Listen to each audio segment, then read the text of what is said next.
accounting treatment of interest on loan to partner by the firm। जब firm partner को loan देता है तो उस केस में 4 जर्नल एंट्रीज करने पड़ते हैं। जब फर्म पार्टनर को लोन दे तो फर्म एंट्री पास करेगा loan to partner account debit to bank account. End of the year में फर्म उसके ऊपर इंटरेस्ट चार्ज करता है। यहाँ याद रखेंगे कि ये 6% पर एनम इस केस में नहीं होता है। 6% पर एनम तब होता है जब फर्म पार्टनर से लोन लेता है। जब फर्म पार्टनर को लोन देता है और क्वेश्चन साइलेंट हो तो उस पर कोई भी इंटरेस्ट चार्ज नहीं करते हैं। क्वेश्चन में कहा हो तभी चार्ज करते हैं।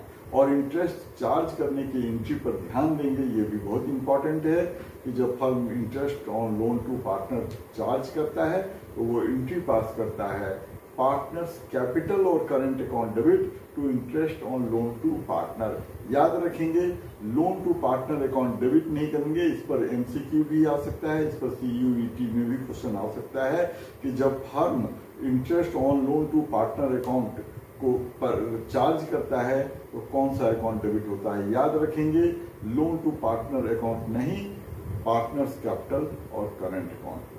फिर जब फर्म को वो इंटरेस्ट मिलता है तो तीसरी एंट्री पास करते हैं bank account debit to partners capital और करंट अकाउंट। इस पर भी एमसीक्यू आ सकता है कि जब फर्म को interest on loan to partner receive होता है तो कौन सा अकाउंट क्रेडिट होता है। याद रखेंगे पार्टनर्स कैपिटल अकाउंट या करंट अकाउंट को क्रेडिट करेंगे, interest on loan to partner account को करंट क्रेडिट नहीं करेंगे। और लास्ट एंट्री पास करते हैं interest on loan to partner account को क्लोज करने की। उसकी एंट्री करते हैं interest on loan to partner account debit to profit and loss appropriation account.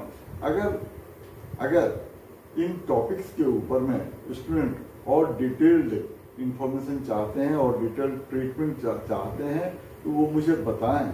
मैं इसके ऊपर में इस टॉपिक पर पूरा वीडियो बना करके विद क्वेश्चंस वो अपलोड कर दूंगा।